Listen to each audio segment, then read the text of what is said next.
어제 저희가 믿음의 조상들이 구름같이 허다한 증인의 어떤 반열에 우뚝 서 있다는 이야기를 했죠. 그리고 17명의 이야기를 좀 나누었습니다. 제가 어저께 그 설교의 서두에 말했던 17명에 대한 인상평, 이거는 뭐라고 해야 되나, 전체 평가를 한 건 아니에요. 좀 이제 그분들이 엄청나고 위대한 분이지만 그래도 허점이 있다는 이야기를 해보려고 했던 거예요. 그러니까 보통 교회에서나 이렇게 설교나 성경 공부 때 그런 얘기 이렇게 하지 않거든요. 그러니까 영웅이니까 영웅으로서 더 이렇게 미화되는 경향들이 있는데, 조금 솔직히 보면 그들에게도 흠이 있다. 그들에게도 문제가 있고 약점이 있고, 심지어는 잘했다가 망치는 경우도 있다. 그리고 늘 못했다가 한 번 잘한 경우도 있다. 뭐 이런 말씀을 드린 겁니다. 그렇게 말씀을 드린 이유도 말씀을 드렸죠.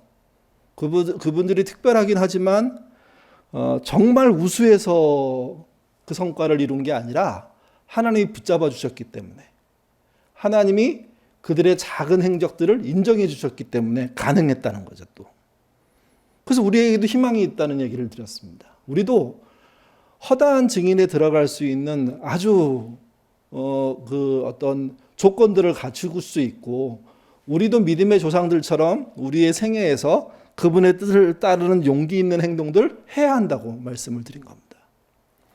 오늘은 허다한 증인들이 해야 될 가장 중요한 일이 뭐냐, 성경이 말하고 싶은 가장 중요한 일이 뭐냐에 대한 이야기를 하려고 합니다.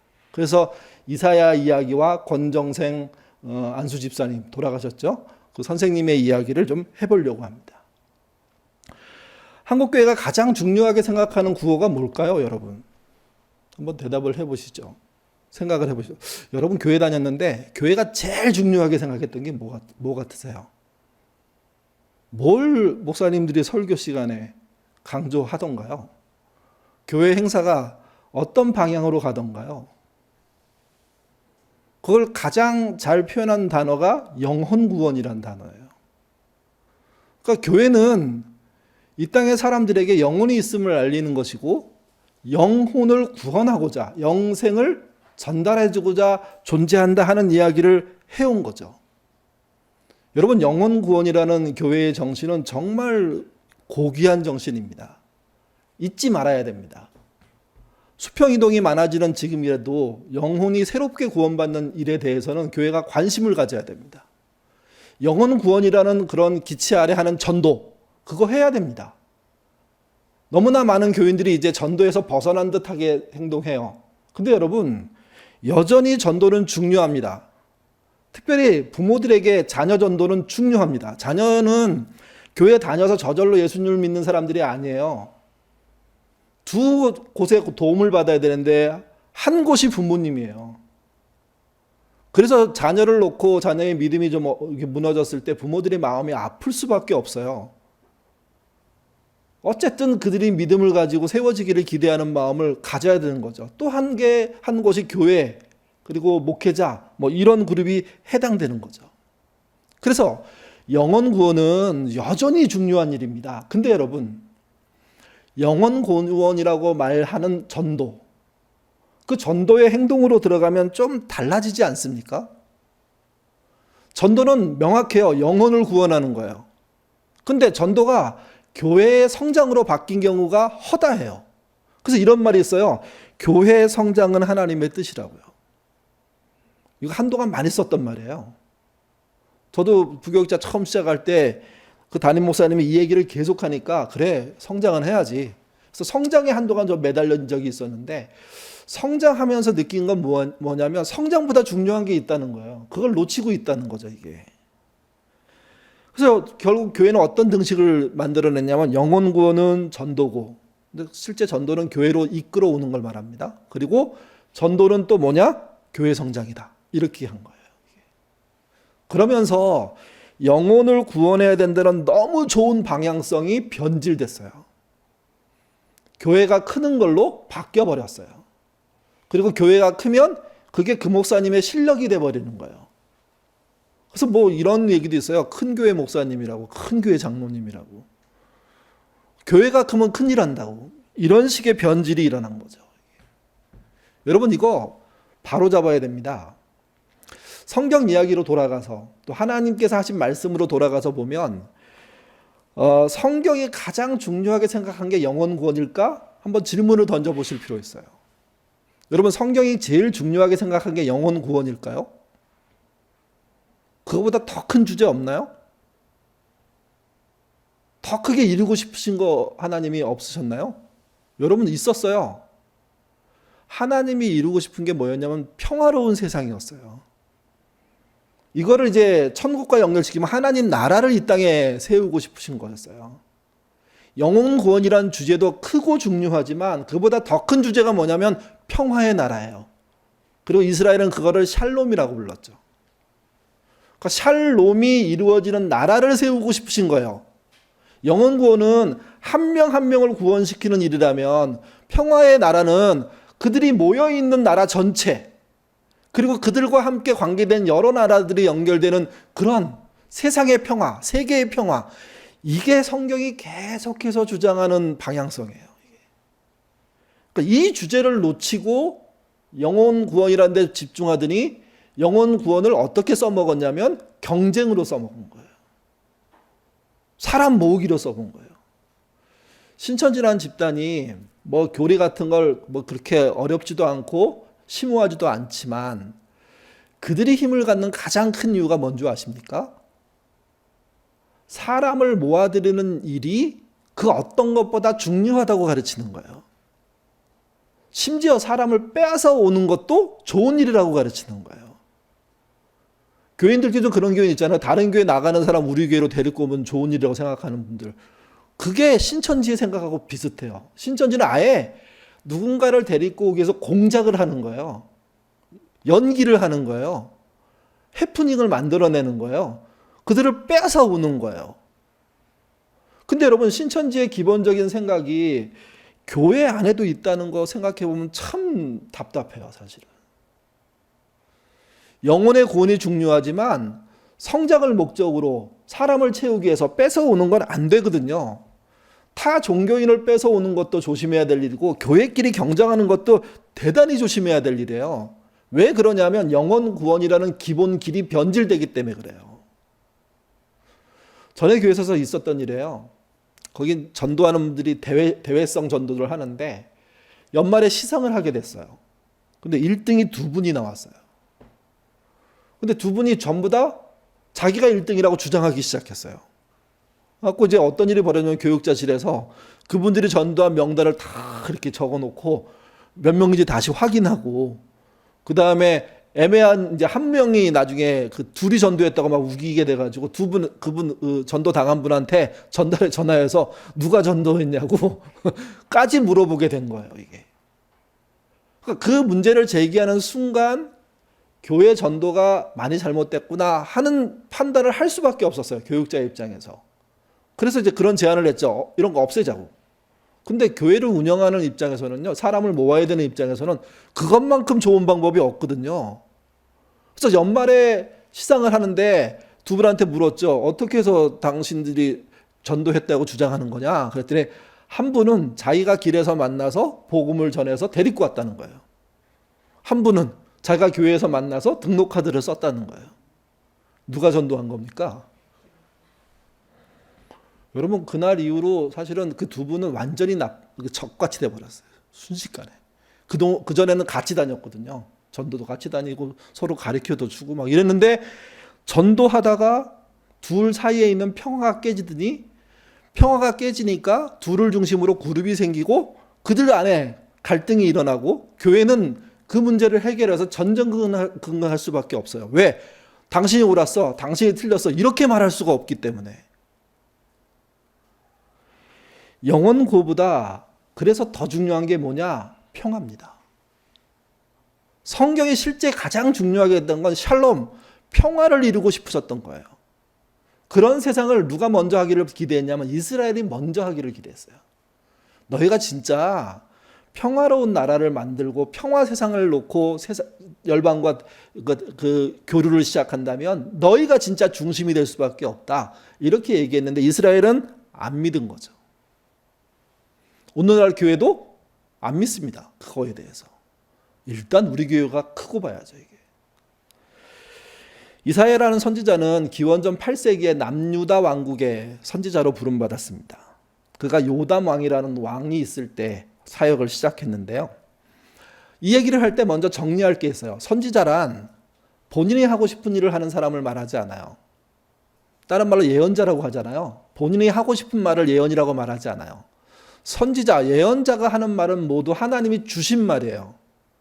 그거를 토시도 하나 틀리지 않게 전하지는 못해요. 그 말씀을 듣고 최대한 자기가 이해한 만큼 전달하는 거예요.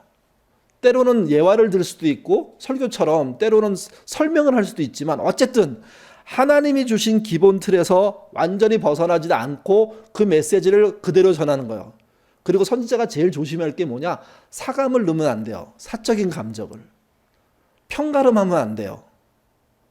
그러니까 선지자는 그래서 어려운 길이에요. 우리가 예레미야 선지자를 눈물의 선지자라고 그러는데 왜 그분이 그렇게 울었을까요? 자기는 전하고 싶지 않은 말을 전하기 때문에 울었던 거예요. 나라가 망한다, 모두가 포로로 잡혀간다, 이 얘기를 하라고 하는데 자기 입장에서는 그 얘기 하는 것도 힘들고 하고 나면 핍박이 생기고 고통이 생기고 어려움이 생기니까 나라가 망하는 것도 싫고 하나님이 그 말씀을 전달하는 것도 싫다는 메시지를 끊임없이 그가 생산해내면서 울거든요. 이유는 간단해요. 선지자는 자기가 하고 싶은 비전을 말하는 게 아니기 때문에 그래요. 그가 이제 와서 이사야도 그렇게 선택받아서 그런 사역을 진행하죠. 그때 그에게 주어졌던 여러 가지 말씀들이 있는데 그 맥락이 이런 거예요. 이스라엘이 지금처럼 살면 망한다. 그러니 회개하고 돌아와라. 이거 전해라. 이게 안 되니까 너희가 망해서 포로로 잡혀갈 거다. 근데 그게 끝이 아니다. 그곳에서 뉘우치면 돌아오게 될 것이다. 이 메시지를 전하게 돼요. 이 메시지를.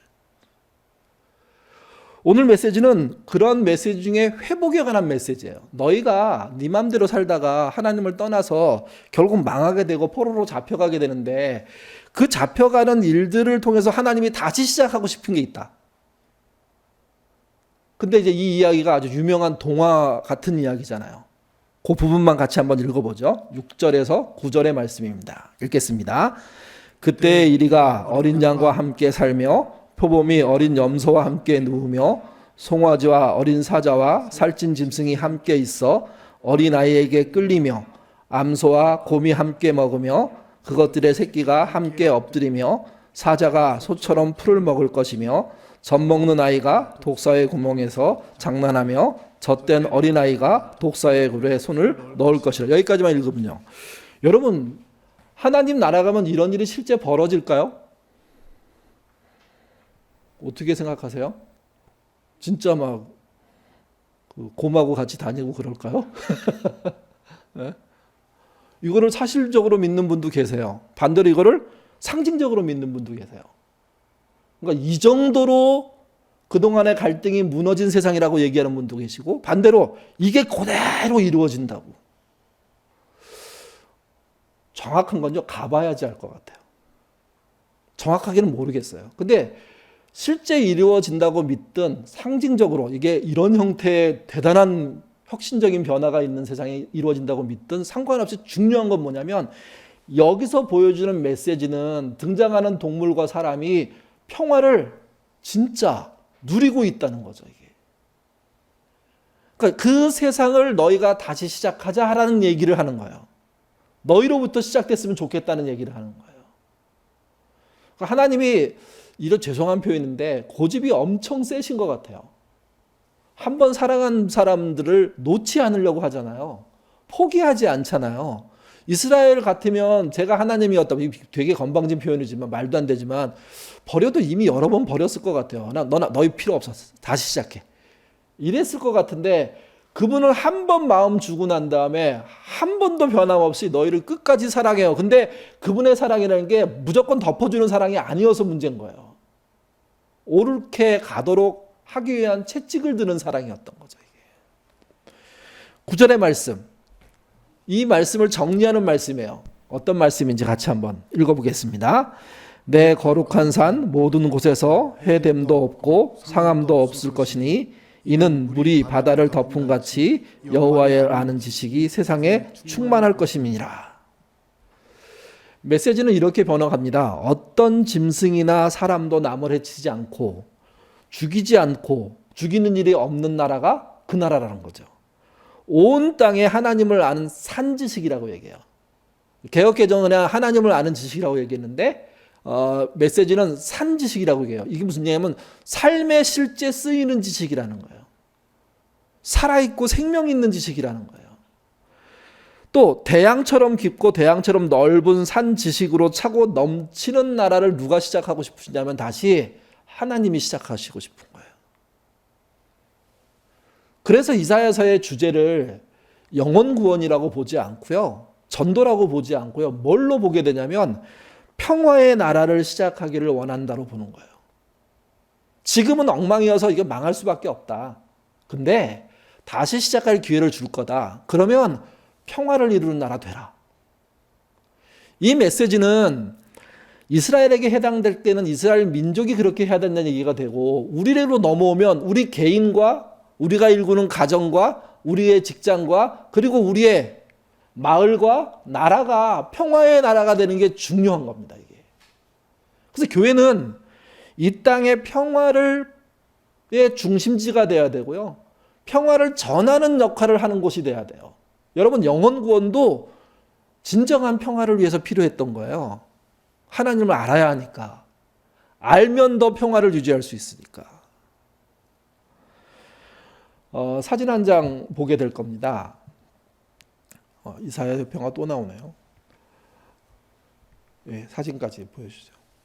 이 구호 보신 적 있으세요? 군대여 일어나라. 계엄령이 답이다. 이게 5년 전에 막 우리나라 탄핵으로 막 시끄러울 때 교회 사람들이 들고 났던 구호예요, 이게. 그러니까 나라가 어려워요. 그러면 우리는 군대를 일으켜서 나라를 잡아야 하고 질서를 세우고 교인들은 그렇게 생각하면 안 돼요. 교인들은 여기서 뭘 생각해야 되냐면 평화를 어떻게 이룰지를 생각해야 돼요. 교회가 평화의 가교가 돼야 돼요. 근데 이런 구호를 갖고 나가서 전쟁도 불사하겠다고 전부 화형시키겠다고 이렇게 교회가 움직이는데 문제는 이겁니다. 이런 분들은 교회의 소수일 거예요. 절대 많을 리가 없어요. 근데 이런 구호를 세상 밖으로 들고 나가면 세상에서 교회를 보는 사람들은 여기를 통해서 보거든요. 평상시에는 그냥 예배당 건물로 보고 교회 이름으로 보고 전도하면서 길거리에서 차 타주거나 부침개 붙여주는 분으로 보는데 근데 실제 위기 상황 갔더니 군대를 일으켜야 된다고 하고 계엄령을 내려야 된다고 하는 것을 교회가 주장하고 심지어 교회 목사님들이 얘기하니까 교회에 대한 인상이 완전히 바뀌고 있어요. 지금 교회의 문제는 그거예요. 평화의 교회라는 인상이 없어지고요. 싸움을 일으키는 곳이라는 생각이 훨씬 강해요, 이게. 그래서 어떤 분이 제가 이렇게 말하는 거 들었어요. 교회에 다니는 사람들은 평화를 싫어한다고. 우리 그거 사실 아니잖아요. 교회에 다니는 사람들은 한반도 평화의 가장 큰 적이라고. 북한을 공격해야 된다고 얘기하는 사람들 중에 목사님들이 너무 많아요. 전쟁이 일어났으면 좋겠다고 말하는 목사님들이 너무 많아요. 교인들도 있고요. 그러니까 이거는 기본적으로 앞에 뒤에 따지지 않고 완전히 잘못된 말이에요, 이게. 여러분 소탐대실이란 말이 있어요. 작은 것을 탐내다가 큰 거 잃어버린다고요. 영혼 구원이라는 게 굉장히 크고 위대하고 중요한 일입니다. 한 영혼을 구하는 게 얼마나 중요합니까? 근데 그게 전도로 바뀌더니 교회 성장으로 바뀌면서 숫자 늘리기로 변질돼 버렸잖아요. 그러니까 숫자 늘리기식 영혼 전도를 하기 시작하면 작은 건 없지만 큰 걸 잃어버리게 돼요. 교회가 그래서 가장 중요한 어떤 탑 이슈, 탑 어떤 캐치프레이즈로 가져야 될 게 뭐냐? 그게 평화예요, 여러분. 우리 교회가 평화와 반대되는 싸움으로 나가면 여러분 반대하셔야 돼요. 정 목사 그렇게 하면 안 된다고 얘기하셔야 돼요. 한반도에서 평화를 이루면 어떻게 될까요? 우리는 반도 끝에 있는 나라잖아요. 전쟁이 일어나면 어떻게 되죠? 중국으로 일본으로 도망가야 되나요? 어떤 분이 그러더라고요. 도망갈 시간도 없다고 이제는. 무기들이 너무 좋아가지고 그냥 전국을 한 방에 다 그냥 일시에 때리고 막 이런 일들이 벌어질 거예요. 우크라이나 전쟁하고는 다르게 될 거랍니다. 우리 상황은. 우크라이나는 좀 왜냐하면 주변국들이 탁 붙어 있기 때문에 아주 쉽게 마음대로 못해요. 그런 면이 존재해요. 근데 한반도에서의 전쟁은 다 죽는 거예요. 그냥 모두가. 다 죽으면 누가 제일 좋아할 것 같으세요? 확실한 증거, 일본이 제일 좋아합니다. 사실 일본은 우리와 북한이 친해지는 것도 싫어요. 둘이 편먹고 자기를 공격할 거라고 생각하거든요. 우리는 그럴 마음도 없고 우리끼리 편하게 사고 없이 전쟁 없이 살고 싶은 것뿐인데. 그래서 잊지 않아야 돼요. 평화를 이루는 교회를 놓치면 영혼을 구원해도 망해요. 이스라엘이 그랬던 거예요. 이스라엘이. 그런 면에서 저는 권전생 안수 집사님 기억해야 된다고 생각합니다. 이분을 제가 막 탐구하고 이런 건 아니지만 굉장히 힘들 때 강아지 똥이라는 책 한번 읽고 괜찮다 진짜. 그리고 또 그걸 영상으로 만든 것도 있거든요. 그걸 보고 되게 저한테 위로가 많이 됐어요. 근데 그러면서 이제 그분이 또 뭐 썼을까 했더니 몽실언이라는 책 썼고 그것도 굉장히 의미심장한 평화에 대한 이야기입니다. 그 밖에 동화를 정말 많이 썼어요. 여러 편을 썼어요. 제가 그분을 알게 되면서 저는 사실은 신앙적인 회복을 동화에서 많이 얻었던 면이 있습니다. 그분이 1937년생이에요. 그리고 2007년에 돌아가셨어요. 70세 되는 해. 1937년에 일본 빈민가에서 태어났거든요. 요즘 파친코라는 그 소설 그리고 드라마가 일반 이렇게 공개되어 있지 않지만 애플 TV라는 데서 상영을 하고 있거든요. 거기에 보면 우리의 조상들이 일제시대 때 일본에서 얼마나 고생했는지 그런 장면들이 나오거든요. 그러니까 그때 거기 계셨던 분인 거예요. 그러니까 거기서 그 당시 조선인들은요 주거 환경이 너무 나쁜데 그리고 일본 사람들이 제일 키우기 싫어했던 짐승이 뭐냐면 돼지인데 그 돼지를 맡아 키우는 일을 누가 했냐면 조선 사람들이 했어요. 근데 그게 넓은 땅에서 돼지를 풀어놓고 키우는 게 아니라 집 바로 옆에 거기다가 돼지 놓고 키우는 거예요. 그러니 조선 사람들이 살고 있는 지역에 들어가면 정말 쓰레기와 더러움과 오물과 냄새가 정말 진동할 정도로 누구도 가고 싶지 않은 그런 지역이 된 거죠. 거기서 그가 태어났고 자란 거예요. 그가 한국전쟁이 끝나고 난 다음에 광복하고 난 다음에 우리나라로 다시 돌아와요. 그리고 또 그분의 인생이 그때 태어난 분들이 가장 힘들었던 전쟁이 벌어지죠. 경제 상황은 악하고 학교 교육은 엉망이고 그래서 공부하고 싶었는데 안 되고요. 결국 고학으로 중학교까지 나오기는 해요. 그분도 참 대단한 분이에요. 도움받지 않고 그 정도 할 수 있다면. 근데 그때 알게 되는 게 뭐냐면 본인에게 질병이 여러 가지 있다는 걸 알게 돼요. 늑막염을 알았고요. 폐결핵을 알았습니다. 콩팥 한쪽이 없고요. 방광을 제거하는 수술을 해서 이렇게 인공 방광을 그 당시에 인공 방광이라는 게 진짜 지금하고는 상상을 초월할 정도로 힘든 상황에 빠져서 지낼 수밖에 없었거든요. 그를 치료한 의사가 당신 아무리 운이 좋아도 2년밖에 못 살아. 2년 안에 죽을 거야. 그렇게 얘기하고 간호사는 그 의사의 말도 아니라고 6개월 안에 죽을 거라고 그렇게 얘기합니다. 그가 가난하게 그런 상태에서 정말 그 의사와 간호사처럼의 말처럼 되지는 않았습니다. 그분이 70세까지 살았거든요. 그 말 듣고 40년 이상 더 살았어요. 35년 정도 이상 더 살았어요. 어쨌든 그가 그렇게 아주 처참하고 힘들고 가난하고 어려운 사람들을 살면서 그에게 안식처가 됐던 곳이 어디냐면 교회였던 거예요. 그분에 대한 별명이 하나 붙어 있는데 그게 뭐냐면요. 일찍교회 문지기 또는 종지기라는 별명이 있습니다.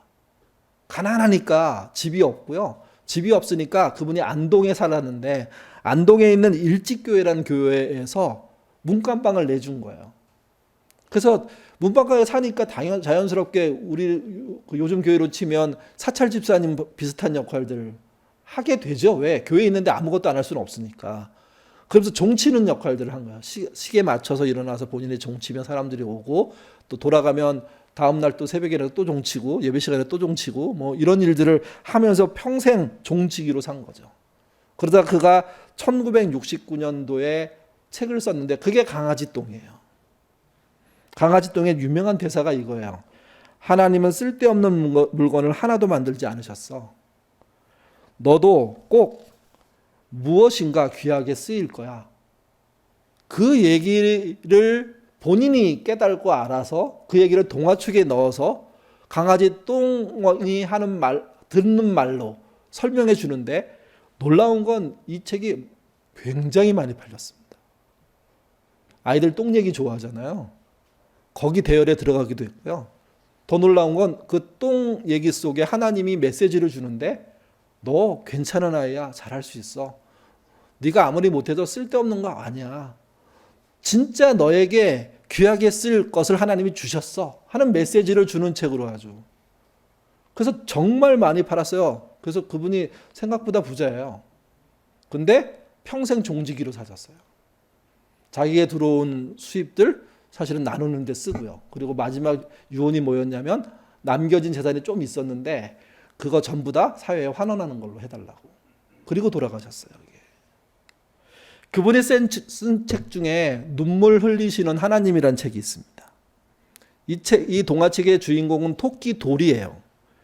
도리가 하나님이 뭘 먹고 사시는지 궁금했어요. 그래서 물었어요. 그때 하나님이 이렇게 대답했대요. 보리시나무 이슬과 바람 한 줌, 그리고 아침 햇빛 조금 마시고 살지.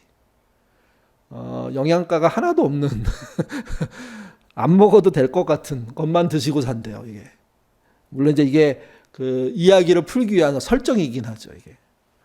그러니까 도리도 저도 하나님처럼 먹고 살고 싶어요. 그때 하나님이 안 된다고 하세요. 그리고 이유를 이렇게 얘기했어요. 이 세상 모든 사람들이 너처럼 남의 목숨을 소중히 여기는 세상이 오면 금방 그렇게 될 수 있어. 근데 내가 애타게 기다리는데도 사람들은 길을 써가면서 다들 해치고만 있다. 라는 이야기를 듣게 돼요. 그러니까 하나님은 뭐라고 말씀하시는 거냐면, 네가 진짜 그렇게 살게 원한다면 모든 사람이 노력해야 되는 거야. 평화를 구하는 것 똑같은 말이죠. 근데 그런 사람들이 이 땅에 눈 씻고 찾아봐도 없다는 이야기를 하신 거예요. 이게. 그러니까 하나님 원하시는 세상은 누구도 누구를 해치지 않는 세상이에요. 함께 사는 세상이에요. 더불어 함께 살기 위해서 수고하는 세상, 그걸 말하는 거죠. 그 얘기를 끝내고 났는데 이 토끼 도리가 배가 고픈 거예요. 그래서 먹을 거를 찾아 돌아다니다가 작은 소나무 옆에 난 풀을 봤어요. 풀무꽃풀이라고 하는 풀 옆에 서가지고 먹으려고 하는데 갑자기 갈등이 생긴 거예요. 그래서 그 도리가 물어요. 풀아, 널 먹어도 되니? 풀이 어떻게 했을까요? 갑작스러운 질문에 그 풀이 이제 그 동화책에서는 바들바들 떨면서 얘기하더래요. 널 먹어도 되는지 물어온다면 넌 어떡하겠니? 토끼도 사실은 누군가에겐 양식이 될 수 있는 존재잖아요. 그런 존재가 너를 잡아먹기 바로 직전에 딱 잡아놓고 하는 말이 널 먹어도 되겠니? 이렇게 물으면 너는 어떻게 할래? 그리고 그 풀이 이렇게 말해요. 차라리 먹으려면 묻지 말고 그냥 먹어. 돌이라는 이 토끼가 그 장면에서 머리를 꽉 맞은 것 같은 충격을 받아요.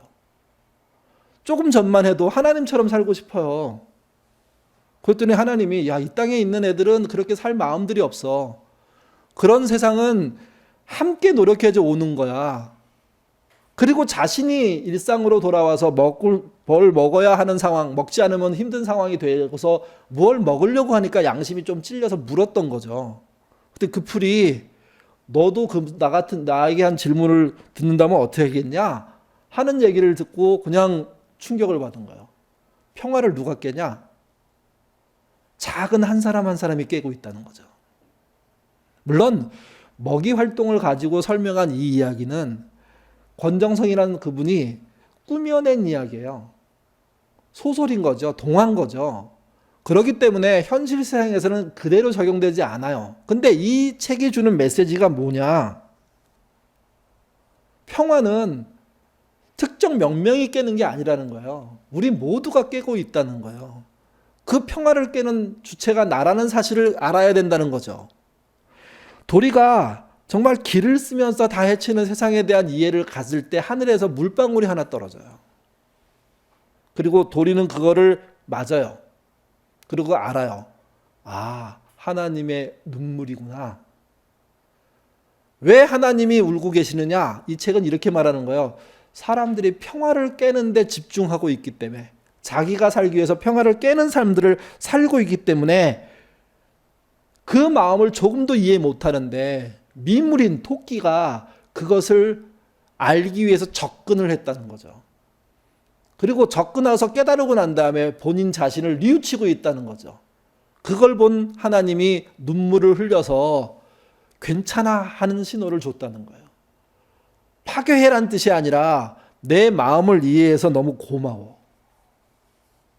여러분, 눈물 흘리시는 하나님에 대한 이 책은 권정상 선생이 정말 교회가 하나님 마음을 이해하는 곳이 돼야 되는데, 그래서 그분이 뭘 답답해 하시는지 아는 곳이 돼야 되는데 그걸 모르는 채 살고 있는 것에 대한 답답함을 동화로 쓴 거예요. 개인의 출세 중요하죠. 자녀의 출세 중요합니다. 건강 중요합니다. 정말 공부 잘하는 거 중요하고 좋은 대학 가는 거 얼마나 중요합니까? 근데 여러분, 너의 삶이 평화를 이루는 삶이 돼야 돼. 너의 영혼 구원은 그래서 이루어진 거야 하는 메시지를 사람이 모른다면, 그러면 오직 자기만을 위해서 살아가는 사람들이 될 가능성이 높아진다는 이야기예요. 오늘날 교회가 그런 데 힘을 싣고 있다는 거예요. 심지어 전쟁까지 일으키겠다고 얘기하고 폭력을 정당화하는 이야기를 쉽게 해버리는 그런 세상이 된 거, 이거 잘못하고 있느냐 하느냐 하는 거예요. 진짜 우리가 하나님의 사람이 되기를 원한다면 평화를 실현하는 사람들이 돼서는 안 돼요. 싸움을 일으키는 사람들이 돼서는 안 돼요. 중요한 건 평화를 구축하기 위해서 노력하는 어떤 출발 지점이 교회가 돼야 되고 신자가 돼야 돼요. 이게. 하나님이 그 부분에서 눈물 흘리고 있다는 이 권정성 선생이 얘기해 준 이 이야기를 우리 마음속에 받아야 돼요. 세상은 우리가 바꿀 수 없다고 하더라도 교회 운영은요, 평화를 이루는 방식으로 하려고 애써야 돼요. 싸워서 이기는 게 아니라 우리의 가정과 직장도 평화로운 방법으로 꾸리려고 노력해야 돼요. 할 수 있는 한 최선을 다해서. 공부와 대학 진학 그리고 직장과 높은 연봉, 그게 아니라 더불어 함께 사는 세상을 어떻게 이룰까에 대한 관심을 가지고 일을 해야 돼요. 우리 교회 교인들을 보면 실제 이런 노력들을 하는 분들이 참 많아요. 바쁜 와중에도, 아주 박봉의 그 수입에도 자신과 함께 살아갈 사람들을 소중하기 때문에 자기를 나누고 자기를 희생하고 하는 일들을 하는 분들이 꽤 있거든요. 근데 교회가 전체적으로 한국 사회에서 봤을 때는 그러지 않는 거예요. 사랑하는 성도 여러분, 우리는 구름같이 둘러싼 허다한 증인의 반열에 들어갈 수 있는 사람들입니다. 그런 우리가 실제 이 땅을 살 때 증인다운 삶, 허다한 증인다운 삶을 산다는 게 뭐냐? 그게 평화를 이루는 삶을 사는 것을 말하는 겁니다. 그래서 허다한 증인은요, 평화의 증인이에요. 말을 이렇게 놓고 보니까 이 평화로 사는 것이 쉬워 보이지 않습니다. 근데 똘이라는 토끼가 하나님 마음을 알고 자기 먹이 활동에서 갈등을 느꼈던 그 장면에 하나님 눈물 흘려주신 것처럼 우리의 부족한 그런 상황 속에서 벌어지는 평화를 향한 몸부림에 하나님은 우리에게 당신이 너희의 노력과 애씀을 보고 눈물 흘리고 있음을 보여주기 때문에 이 책이 중요한 것이고 우리도 힘을 얻을 수 있다고 생각하는 겁니다. 이사야가 이 평화에 얘기할 때 안 이루어졌어요. 더 나빠졌고 더 망했죠. 그리고 평화를 이루러 오신 예수님을 결국은 이스라엘이 죽였죠. 근데 예수님은 돌아가시고 난 다음에 하나님은요, 다시 또 시작하세요. 아마 하나님은 끝까지 이 일을 하실 거예요. 평화를 이루는 사람들을 찾으실 거예요. 그들이 없기에 눈물 흘리실 거예요. 또 그들이 발견될 때 눈물 흘리실 거예요. 평화의 증인으로 사시는 저와 여러분 되시기를, 예인교회 되시기를 주님의 이름으로 부탁드립니다. 기도하겠습니다. 우리는 간혹 현실이 너무 바빠서, 현실에 벌어지는 일들이 너무 급해서 방향성 잊어버리는 행동들을 할 때가 있습니다. 많은 교회들이, 많은 목사님들이, 많은 교우들이 교회 성장이 시급해서 영혼 구원을 거기다 갖다 써서 결국은 영혼 구원에 대한 생각들이 변질되었습니다. 이 변질을 지금도 막아내지 못하고 여전히 더 변질시키는 삶을 우리가 살고 있지 않습니까? 우리의 이 잘못된 삶 고칠 수 있도록 하나님 인도하여 주옵소서. 진정한 영혼 구원을 이루기 위해서는 교회가, 신자가 평화의 사람들로 살아가야 한다는 그런 목표의식을 가져야 됩니다. 하나님이 성경 전체를 통해서 샬롬의 나라를 늘 말씀해 주셨는데, 그것이 하나님의 나라라고 예수님은 설명해 주셨는데, 그 나라에 대한 기본 방향을 놓친 상태에서 치열한 경쟁 속으로 내모는 모습이 교회가 잘못 가고 있는 증거들입니다. 주님, 제대로 된 영혼 구원을 위해서 평화의 교회로 회복되는 은혜 있도록 하나님 인도하여 주옵소서. 우리의 복음이 평화의 복음이 되게 하시고 더불어 함께 살게 하는 복음이 될 수 있도록 주님 인도하여 주옵소서.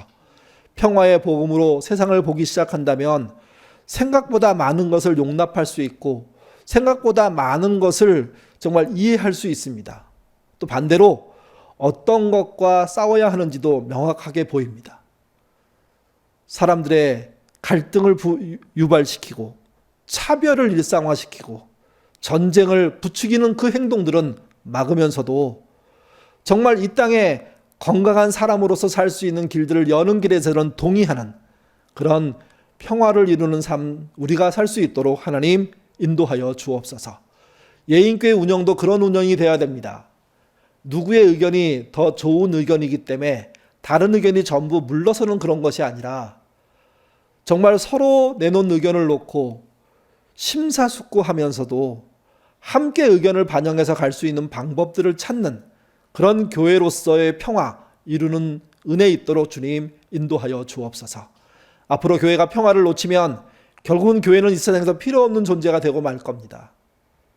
하나님의 큰 뜻이 또한 미루어지는 일이 될 거 말 겁니다. 우리만은 그렇지 않게 하시고 평화를 이루는 교회, 평화를 이루는 신자의 삶 살도록 도와주옵소서. 허다한 증인이 된 그 자리에 가보면 결국은 이 땅의 평화를 위해서 노력한 사람들이 그곳에 있게 될 것인데 우리도 그곳에 참여하는 은혜 있도록 인도하여 주옵소서. 감사하며 예수님 이름으로 기도드립니다. 아멘.